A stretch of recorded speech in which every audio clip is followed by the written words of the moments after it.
Hello everyone, Jamie here. So the issue I've been having with my Realme phone is that it doesn't switch from the Wi-Fi to the mobile data too well. For example, I'm watching a video and I go outside my house. When I'm too far away from the router, the videos just start to buffer and don't seamlessly switch to my mobile data. However, there is a setting that will fix this. So what you have to do, you have to go to settings, go to where your Wi-Fi is. I'm going to scroll down until we get to advanced settings.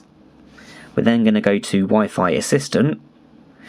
I'm going to click on that button there, and so then it says auto switch to mobile data. Another way to do this is if you go to the search bar at the top and put in Wi-Fi assistant, it appears at the top. Then when you do this, it will seamlessly switch between the Wi-Fi to your mobile data so that your videos will not buffer. So if you found this video helpful, please give it a like, and if you hated this video, subscribe. Okay, thanks very much, bye.